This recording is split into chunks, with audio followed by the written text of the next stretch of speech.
63쪽 다 폈죠? 왜 뭔가 다운돼 있는 느낌이지? 슬아 괜찮아? 피곤해? 왜 이렇게 다운된 느낌이야? 자, 63쪽부터 채점할게요. 맞죠? 채점할 차례? 1번에 보면은 덕기는 조이간의 손자 맞죠? 근데 얘가 사회운동하는 게 아니고 그 병화라는 친구가 있다 그랬잖아. 그치? 아니죠? 그리고 2번에 다 손자한테 넘겨줬죠. 그리고 덕기는 수험집이 조이간은 독사란 증거 갖고 있어? 그 부검하려고 했는데 그 부검도 못했잖아요. 그쵸? 없고요. 그리고 체포됐다가 풀려났죠. 오해예요. 65쪽으로 합니다. 자, 65쪽의 서술상의 특징으로 적절한 거야. 이거는 전지적 작가 시점이죠. 작품 밖에 있어야겠지, 서술자가. 1번에 3번이고요. 2번에 여기서 주된 이 갈등이 이 아버지와 아들의 이제 가치관 차이 때문이라 그랬잖아요. 그치? 그래서 내용상으로 봤을 때, 자, 5번이 잘못됐죠? D는 이제 상훈이죠. 상훈이, 이 치산 문제에 대해서 찬성해요? 반대하잖아요. 그치? 반대하는 행동이죠. 그리고 3번에 이거는 뭐가 들어가야 되냐면, 억지로, 어거지로 이런 느낌이 들어가야 돼. 그거 관련된 거는 3번이죠. 그리고 4번 갈게요. 4번의 윗글에 대한 이해로 적절하지 않은 거. 여기서는 상우는 그 친척 사촌형인 창훈을 막 시누이처럼 싫다 그랬잖아. 그치? 시어머니처럼. 1번이죠. 긍정적 아니고요. 5번의 기억에 대한 공연한 일을 만들어내는 사람들. 이거는 누구냐면 그 조이간을 막 부추겨갖고 돈 쓰게 하는 사람들인 거잖아요. 그치? 알맞지 않은 거 4번이고요. 그리고 6번에 선생님이 이거 알려줬죠? 겉과 속이 다른 사람 2번 표리부동이에요. 자, 7번 갑시다. 7번의 윗글의 내용과 일치하지 않은 거. 여기서는 5번이죠. 창훈은 말리는 척 하는 거지. 절대 중재하는 거 아니지. 그치? 그리고 8번에 적절한 것은 여기서는 3대에 걸친 거 조이간, 상훈, 덕기 이 인물이 등장하죠. 그래서 가장 적절한 건 4번이고요. 그리고 9번에 알맞지 않은 것은 5번입니다. 둘 다 드러나요. 심리가. 자, 70조 빈칸 넣어보자. 조이간에 있는 들어갈 부분은 봉건적이고요. 봉건적 인물이고 그리고 상훈 여기 있는 부분은 근대적 인물이고요. 그리고 창훈은 속물적인 인간이다 라고 보시면 됩니다. 속물적 이렇게 쓰시면 돼요. 그리고 두 문제가 나오죠. 족보와 치산 문제 그리고 재산 상속 문제가 나오는데 조이간은 가문을 위해서 족보를 살려고 하는 거고 고로 이거는 가치관 차이라고 보시면 돼요. 가치관이고요. 그리고 재산 상속 문제는 당연히 무슨 문제겠어? 돈을 둘러싼 갈등이겠죠? 그러니까 다 채워 넣으시고 자 그리고 1대, 2대, 3대가 나오죠. 그래서 3대에 일어나는 갈등을 통해 다양한 가치관이 혼재하고 급변하던 당시의 사회의 모습을 보여준다라고 보시면 됩니다. 여기까지 됐나요? 그러면 넘겨서 오늘 이제 들어가 이제 작품 봐볼게요. 자, 박시전입니다. 고전 소설이 나오네. 그래서 여러분 이 고전 소설의 기본적인 이제 배경 지식을 가지고 이제 또 해석을 해야겠죠. 이거는 배경이 인조 때 병자호란이 일어날 시기예요. 이 병자호란은 우리가 임진왜란은 나중에 좀 힘들긴 했지만 이긴 이제 전쟁이라 볼 수 있잖아요. 그치? 근데 이 병자호란은 완전 우리가 패배한 이제 전쟁이라고 보시면 돼요. 그래서 한 달 동안 인조가 남한산세에 갇혔다. 결국 이제 항복한 이제 전쟁이라 보면 되는데 이것은 이제 제목이 박시전이잖아요. 박씨가 주인공이 박씨는 여인이거든요. 그래서 특이하게 여인이 이제 여성 이제 영웅적 인물에 보면 되는데 이것은 실존 인물들도 나와요. 실존 인물들도 나와서 우리가 이거를 전쟁이 나오면 군담 소설이라고 하긴 하는데 실제 인물들이 나와서 역사 군담 소설이라고 보시면 돼요. 이건 대표적인 역사 군담 소설이라고 보면 돼. 그래서 여기서는 우리가 3학년 때 이 작품이 주로 나오거든요. 이제 교과서에 따라서 이제 수록됐느냐 안 됐느냐가 차이가 나긴 하지만 보통 이게 나오면 이 박씨 전에 왜 썼는가? 그 작가적 의의가 많이 이제 작품의 의의가 많이 나와. 왜 썼냐면 병자호란에 우리가 졌잖아. 근데 전체적으로 스토리상 일부분에 약간 박씨가 복수를 해줍니다. 복수를 해줘서 우리가 그만큼 전쟁에 졌기 때문에 상처는 상처를 많이 받았잖아. 이 상처를 약간 조금 치유하고 민족적인 이제 자주성을 회복하기 위해서 이 작품을 썼다라고 생각을 하시면 돼요. 그러면 이거는 전체적인 스토리가 본문이 좀 있기 때문에 바로 본문 한번 봐볼게요. 74쪽으로 갈게요. 여기서 조금 앞부분이 먼저 나옵니다.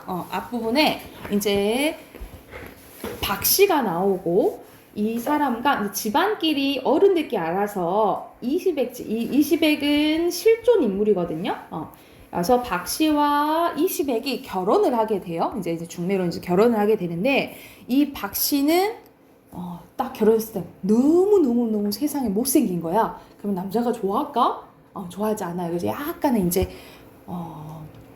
남편한테 소박을 받아요. 그래서 초당이라는 이제 초당 이름을 피화당이라고 이제 짓고 피화당을 지어서 이제 따로 이제 뒷집에서 살게 됩니다. 그리고 개화는 박씨의 시종이라고 생각하시면 돼요.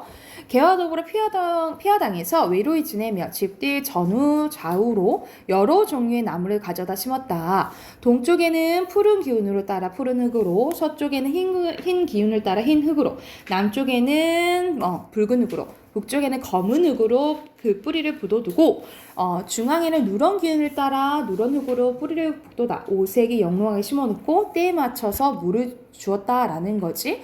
그러니까는 이 피화당은 무슨 뜻이냐면 화를 피하는 곳이라고 보시면 돼요. 화를 피하는 곳 이런 뜻인데 집을 지어서 외로이 남편의 사랑을 못 받으니까 외로이 지내고 있었다라는 거야.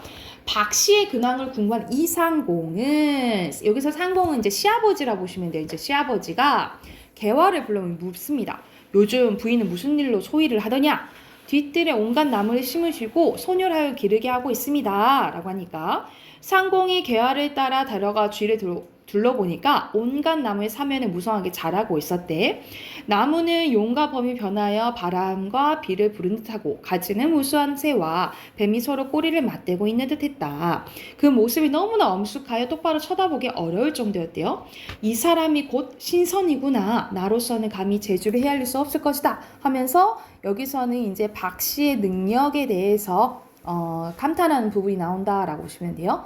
그래서 박씨의 능력에 감탄하는 부분이 나온다라고 보면 돼요. 그래서 시아버지는 박씨가 진짜 피부만도 괜찮다고 생각하는데 이걸 아직 이제 자기 남편이 이시백은 잘 모르는 거지.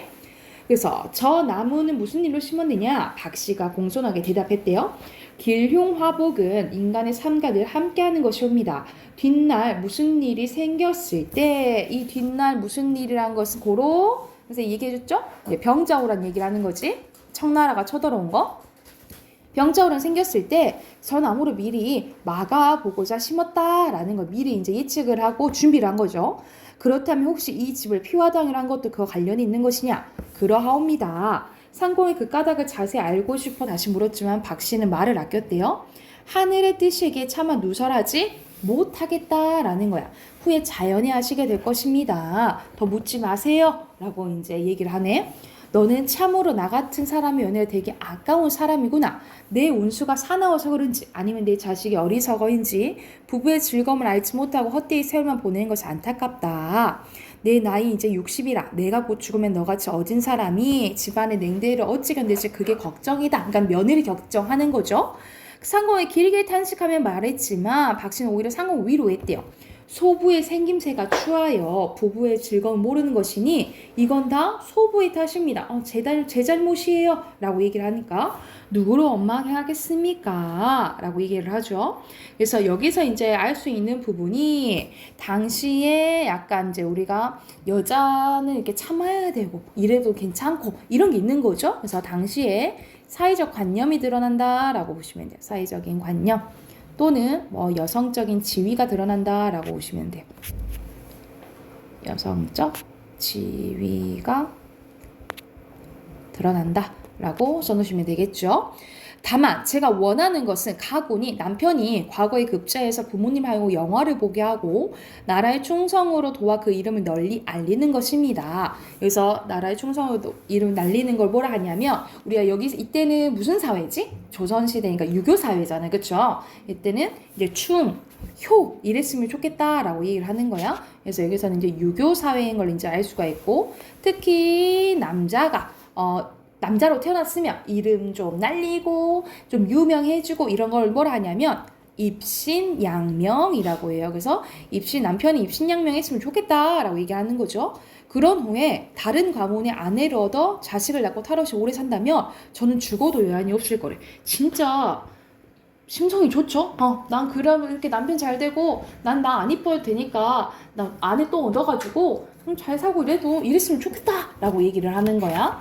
그래서 자 여기 부분에 이제 또 생략돼 있고 그 다음 장면은 무슨 장면이냐면 76쪽으로 가면 그래서 앞에서 이제 그렇습니다. 그 과거 급제해야 된다 했잖아. 그래서 미리 예지몽을 꺼줘요 박씨가. 그래서 그 연적을 가져가면 과거 급제할 거예요 하고 이제 연적을 가져가서 과거 시험 보니까 20액이 이제 과거 시험에 이제 붙게 돼요. 그러고 나서 이제 아버지가 누구 아버지 찾아오냐? 박씨 아버지가 찾아오게 돼. 그래서 이제 박씨 아버지와 20액 아버지가 이제 대화하는 장면이에요. 귀한 손님을 뵈니 반가운 마음 예사롭고 죄송한 마음 산과 바다 같습니다. 무슨 말씀이신지요? 내 자식이 어리석다 보니 어쨌는 아내를 푸대접하여 부부간의 즐거움 알지 못하고 있습니다. 제가 늘 타이로운 하지만 자식이 끝내 아비의 말 듣지 않군요. 처사대에게 민망할 따름입니다. 여기 처사는 이제 박씨 아버지예요. 급히 손살을 쳤대. 상국께서는 제 못난 딸을 더럽다 않으시고 지금까지 실화에 두셨습니다. 그 넓으신 덕에 감사할 따름이온데 어떻게 그런 말씀하실 송구합니다. 예사롭지 않은 며느리가 늘 외롭고 힘들게 지내기에 드리는 말씀입니다. 사람의 팔자가 길흉화복은 다 뭐에 달린 거다? 하늘에 달린 거다라는 거예요. 여기서 무슨 세계관이 반영돼 있냐면 운명론적 세계관에 반영돼 있다라고 써놓으시면 되겠죠. 하늘에 다 달려있다. 어째 그런 지나치 걱정을 하냐라는 거야. 처사가 담담하게 말하니 상공도 미안한 마음을 조금 덜 수 있었대요. 이후 상공은 처사와 더불어 날마다 바둑을 두기도 하고 또 피리도 불면서 즐겁게 지냈는데 하루는 처사가 후원으로 들어가 딸을 이제 불러 앉혔대요. 너의 애구이 다 끝냈으니 누추와 허물을 벗어라 이런 얘기를 했다는 거야. 처사는 허물을 벗고 변화하는 술법을 딸에게 가르치니 말했다라는 거야.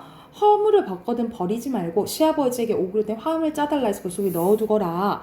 그러고는 딸과 함께 정담을 나누다가 밖으로 나와 상공에게 작별 인사를 했습니다.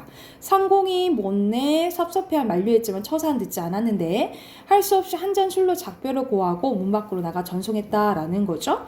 그래서 미리 지금 헤어지면 다시 만나기 어려울 것입니다. 우리 이제 만날 일이 없다라고 이제 얘기를 하는 거예요. 그러니까는 여기서도 박처사의 약간 비범한 능력을 할 수가 있는 거죠. 박처사의 비범한 능력. 이제 미래를 이제 박씨처럼 예견할 줄 아는 거지. 늘 건강하시고 복을 누리시기 바랍니다. 아니 상공이 그게 무슨 말씀이십니까? 이제 상공과 이별하고 산에 들어가면 다시 속세로 나오지 못할 듯하니 드리는 말씀입니다. 상공이 슬프게 작별을 하니 처사는 학을 타고 공중에 올라가 오색구름을 헤치며 나아갔다라는 거야. 잠시 후 구름이 거쳤는데 처사가 간 곳이 안 보였다라는 거죠. 이거는 말도 안 되지, 그치? 이건 고전소설의 특징 중에 하나, 비현실적인 요소인데 우리가 비현실적인 요소를 같은 말로 뭐라 하냐면 항상 전기적이라고요. 전기적 요소. 그래서 보기에서 그렇게 나온 경우가 있어요. 비현실적이라 하면 알아듣기 좋겠잖아. 근데 보통 비현실적이라 안 나오고 전기적이라 나오거든요. 그래서 여기서 전기적인 요소는 비현실적이 나오냐 이거 묻는 거라 생각하면 돼. 그날 밤 박씨는 몸을 깨끗이 씻은 후 둔갑술 돌려 허물을 벗었다라는 거야. 이것도 말도 안 되지, 그치? 계속 전기성 나오는 거야. 날이 밝은 후 박신이 개화를 불렀는데 개화가 들어가 보니까 전에 없던 절세 가인이 앉아 있었대. 여인의 얼굴은 아름답게 그지없었으며 그 태도는 너무나 기이했다. 월궁항하나 무산 선녀도 따르지 못하고 서시와 양귀비도 미치지 못할 정도로 너무너무 미인으로 바뀌었다 이 말이야. 이거는 이거 말도 안 되지, 그치? 이런 비현실적인 요소고, 그래서 당연히 이뻐지니까 어쩌겠어. 20에게 또 좋아해요. 부부 사이가 좋아지거든요. 그러고 나서 뭐가 터지게 되냐면 병자호란이 터지게 됩니다. 그래서 병자호란이 터지게 되고, 여기 상황은 이제 거의 결말 부분이거든요.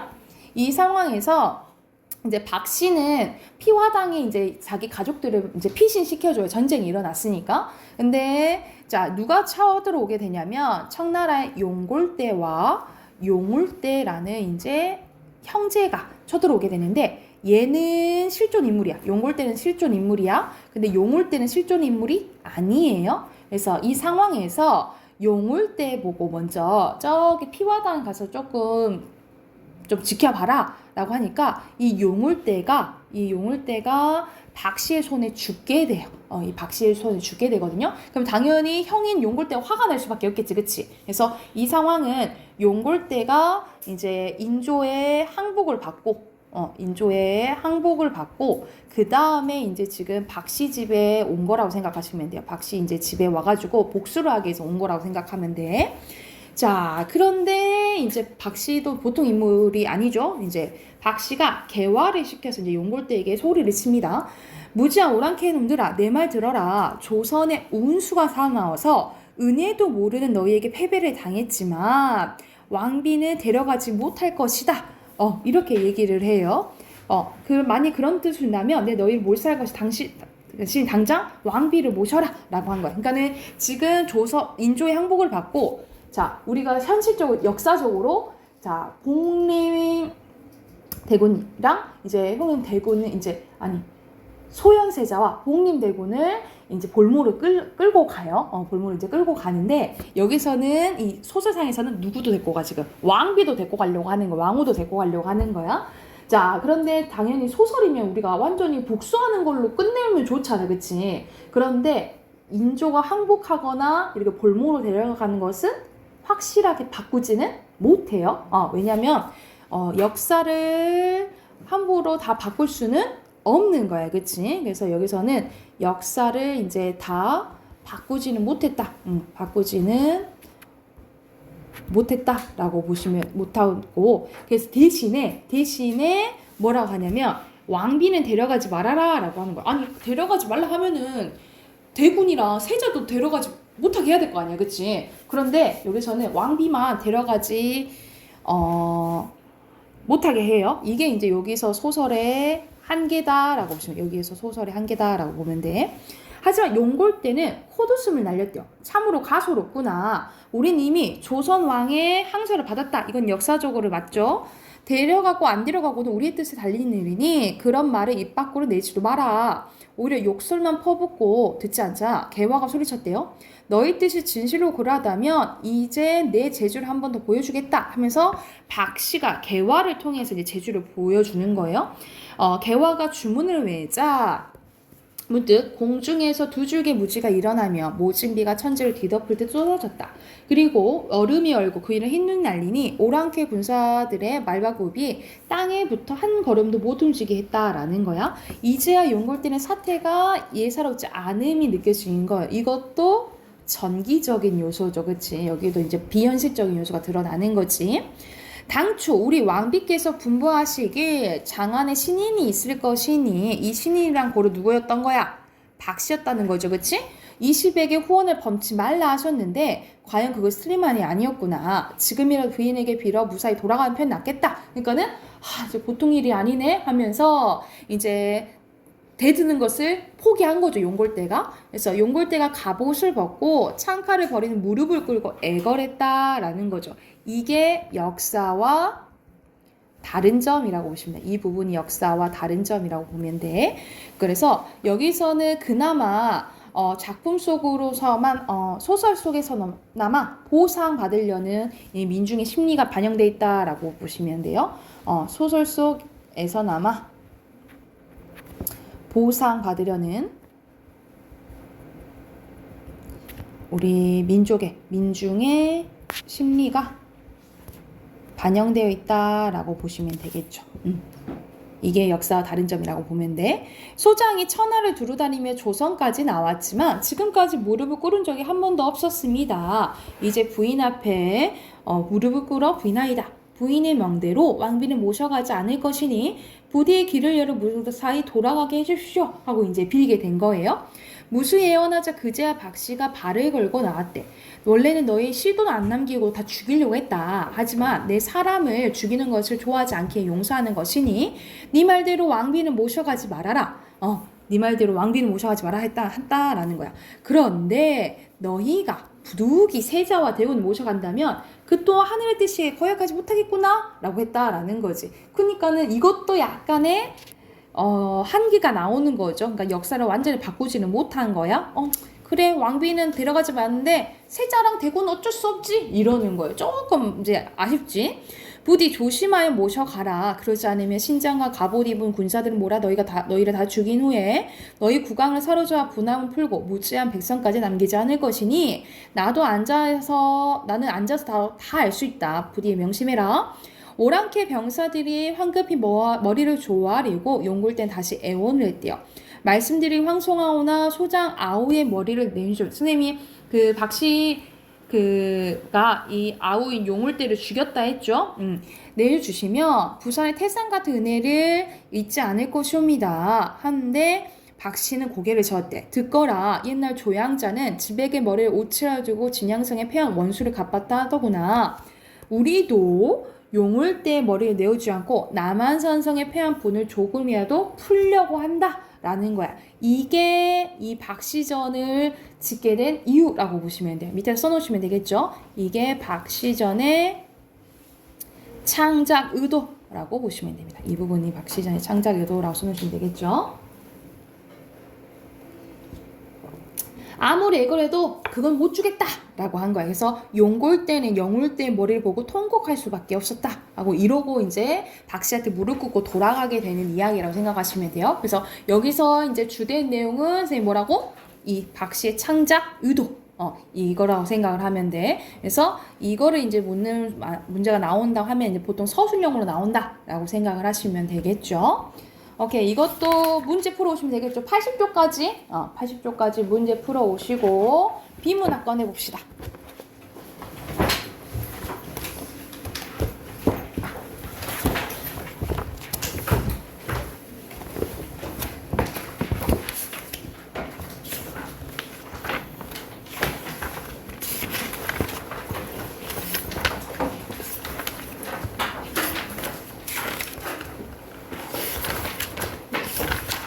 (52쪽) 할 차례죠. 선생님이 이거 선생님이 축제 안 내줬던 것 같은데, 그죠? 지금 문제 한번 풀어봅시다. 52쪽부터 55쪽까지 문제 풀고 질문 같이 볼게요.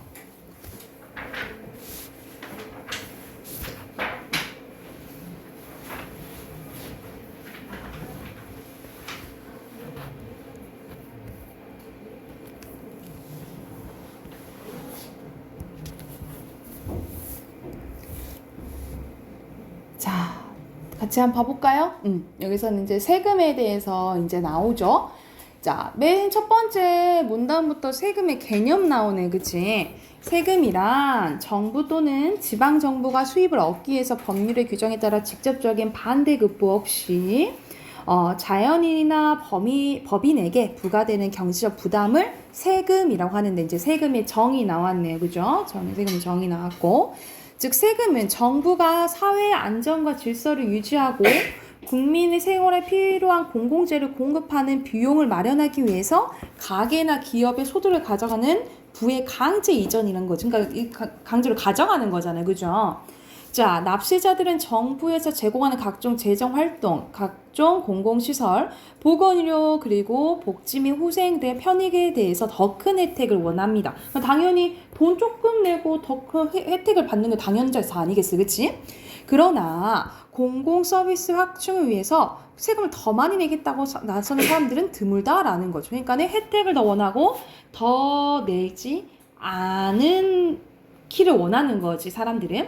역사적으로 볼 때 시민혁명이나 민중봉기 등의 배경에는 정부의 과다한 세금 징수도 하나의 요인으로 잡고 있는데, 현대에도 정부가 세금 인상하여 어떤 재정 사업을 하려고 할 때 국민들은 자신들에게 별로 혜택이 없거나 부당하다고 생각할 때 납세 거부 운동을 펼치거나 정치적인 선택으로 조세 저항을 표출하기도 합니다. 그래서 세계 대부분의 국가는 원활한 재정 활동을 위한 조세 정책에 골머리를 이제 앓고 있다라는 거죠. 그러니까 되게 눈치를 많이 보지. 이번에 뭐 전기세, 도시가스비 올리는 거 알잖아요, 여러분. 근데 이번에 또 뭐 원래 주류값, 소주 이제 그 술값이 올린다고 또 지금 5,000원인데 이제 6,000원을 올린다. 이게 비싼 데는 5,500원 막 이러거든요. 근데 6,000원 올린다 막 이렇게 얘기를 했었는데 하도 이제 저항이 세고 막 이러니까 요즘에 물가가 너무 올라서 막 다 오르잖아, 그치? 그래서 지금은 동결했다라고 하더라고요. 그리고 뭐 CJ에선가? CJ 이제 제품도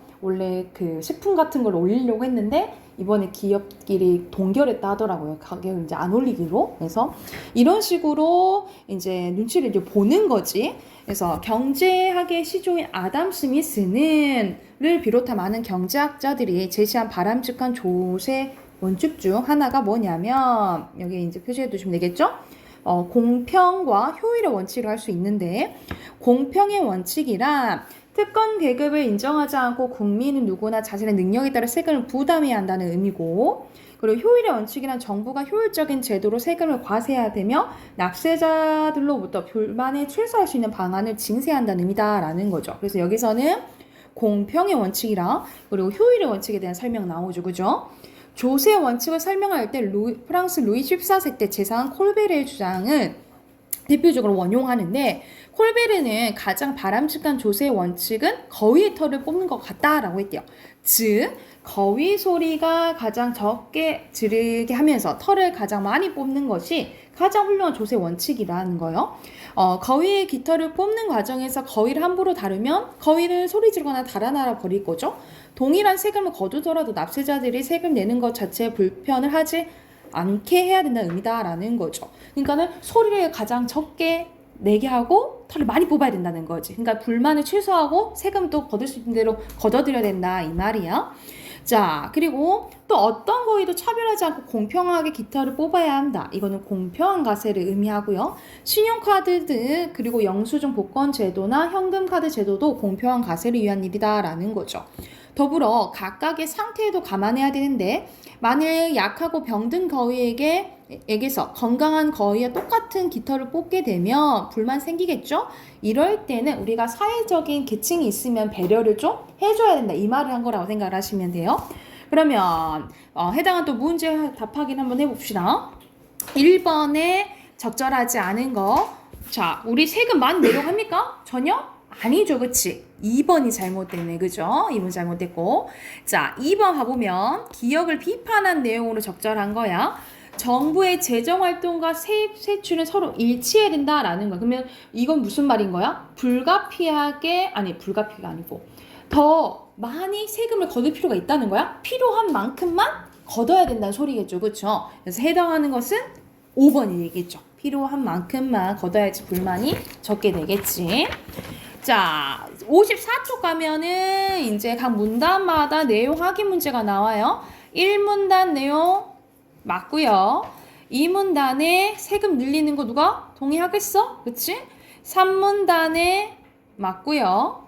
그리고 4문단에 공평이랑 뭐였어? 효율의 원칙이었죠, 그쵸? X고. 5문단에 거위의 소리를 가장 적게 지르게 해야겠지. X죠. 그리고 나머지 6문단, 7문단 내용은 맞다라고 보시면 됩니다. 됐을까요? 자, 그리고 두 가지 원칙이 나왔지. 공평의 원칙과 효율의 원칙이었죠. 그쵸? 공평의 원칙은 자신의 뭐에 따라서? 능력에 따라서 세금을 부담해야 된다는 거고, 효율의 원칙은 납세자들로부터 불만을 최소화해야 되겠죠? 어휘 확인해 볼게요. 어휘 순서대로 편익, 그리고 확충, 3번에 반대급부, 그리고 4번에 규정, 5번에 이전이에요. 그리고 6번부터는 이렇게 표시하시면 되겠죠. 이렇게, 이렇게, 이렇게. 됐나요? 오케이. 됐으면 우리 지문 하나 더 합시다. 56쪽은 집단지성에 대해서 나오거든요. 이것도 59쪽까지 풀고 답 확인할게요.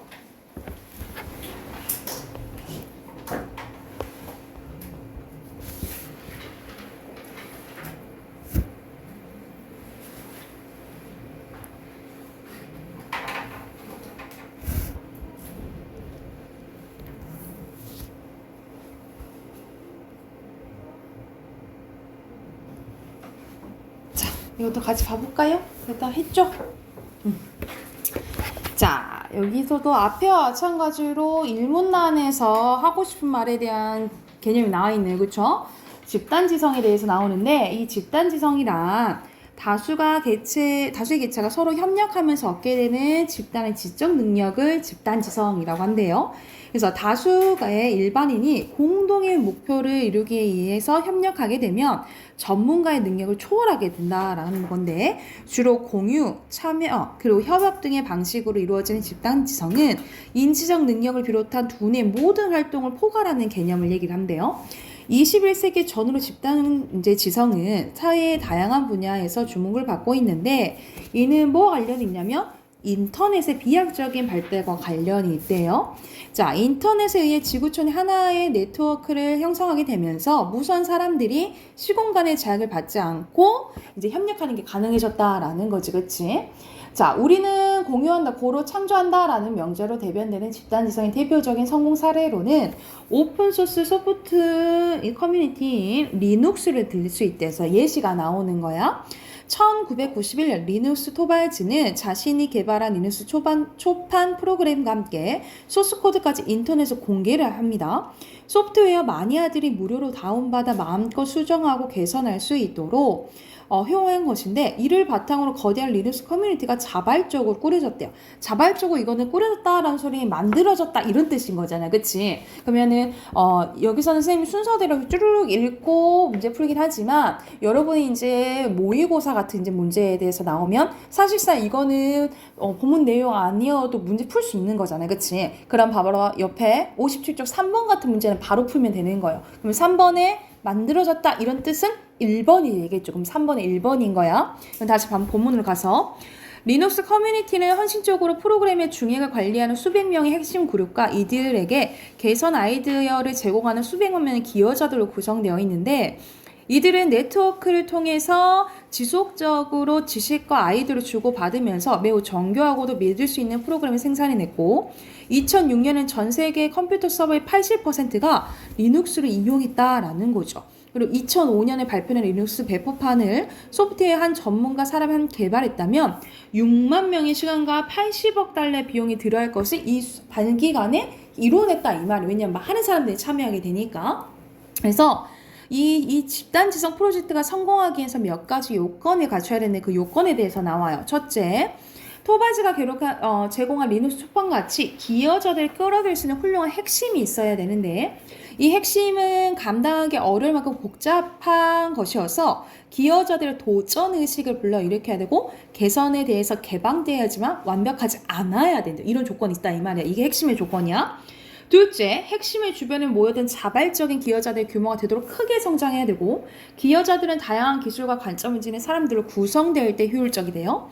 그 다음 셋째, 조각조각 분열된 공동체에선 창의성이 발휘될 수 없기 때문에 모든 구성원들은 잘 연결이 되어 있어야 된다라는 거죠. 그리고 넷째도 바로 나오네. 넷째, 집단지성의 공동체는 위계적인 통제력을 갖춘 세력이 없이 자율적, 수평적, 개방적으로 운영되기 때문에 확고한 자율규제가 이루어져야 작동할 수 있다라는 거죠. 그러니까 우리 요즘에 기업 같은 위기가 막 있잖아. 이거보다는 수평적이고 자유로워야지 잘 이루어진다라는 게 이 집단지성의 요건이에요. 그래서 아이디어는 다른 사람과 나눌 때 비로소 혁신과 창조를 이루게 된다. 그래서 20세기에는 무엇을 소유하냐가 중요했다면 21세기에는 무엇을 공유하느냐가 중요하다라는 게 마지막 내용이네. 그럼 바로 이제 문제 가볼게요. 1번. 자, 여기서 해결할 수 있는 의문이 아닌 것은 거의 이제 내용 일치 문제죠. 그치? 여기서는 집단지성에 되게 약간 이론 좀 얘기했지 문제 좀 나와요? 아니죠. 그쵸? 1번에 5번이고요. 2번에 기억이 실현된 것은 이거는 봐봐. 집단지성의 대표적인 조건은 공유를 해야 되는 거예요. 그치? 그러면 공유한 거 고르면 되는 거예요. 공개했죠? 기억 맞지? 그치? 그리고 공유한 게 또 어디 있어요? 자, 정보 공유 나오죠? 그쵸? 해당하는 거 2번이다 라고 보시면 됩니다. 그러니까 3번은 했었고, 자, 뒤에 빈칸 넣을게요. 1문단에 들어갈 거 협력, 그리고 지적이고요. 2문단에 들어갈 거 인터넷, 3문단에 들어갈 거 이 리눅스 나왔죠? 그리고 4문단에 성공 요건이요. 성공 요건. 그리고 5문단에 공유가 중요해지 20세기. 그럼 이것도 나왔죠? 마지막 문제 나왔잖아. 21세기에는 뭐가 중요하다 했어? 무엇을 소유했느냐? 아이고, 소유랜다. 소유했느냐가 중요했다면, 20세기에는 무엇을 소유했느냐가 중요했다면, 21세기에는 무엇을 공유하느냐? 공유 왜 과거형을 소유했느냐? 이렇게 써야겠지? 무엇을 소유하느냐가 미안해. 무엇을 소유하느냐가 중요했다면 21세기에는 무엇을 공유하느냐가 중요하다. 이렇게 쓰면 되겠죠. 그래서 우리 아까 앞에서 5문단 있죠? 5문단 마지막 줄 쓰시면 되는 거야. 5문단 마지막 줄. 이해됐나요? 그리고 성공요건 첫 번째 훌륭한 핵심이 있어야 되고요. 두 번째 다양한 기술. 그리고 세 번째 네트워크 연결되어 있어야 된다 했죠? 그리고 4번에 확고한 자율 규제가 있어야 된다라고 보시면 돼요. 빈칸 다 확인했나요? 했어요, 저기? 자, 마지막 어휘 봐볼게요. 1번에 창조, 2번에 화두, 3번에 비약, 4번에 혁신, 그리고 5번에 네트워크예요. 그리고 6번에 포괄이고요. 그리고 7번에 개선, 8번에 위계예요. 이렇게 됐나요? 숙제는 우선은 이원 선생님 숙제 안 내줄게. 내일 문학 숙제만 해오세요. 문학 숙제랑 틀린 어휘 있죠? 오늘 어휘 좀 어려웠지? 틀린 어휘들 다 써오시고, 문법은 내일 선생님 채점할게요. 문법도 저번 시간에 채점 못했는데, 채점할게요. 내일 봅시다.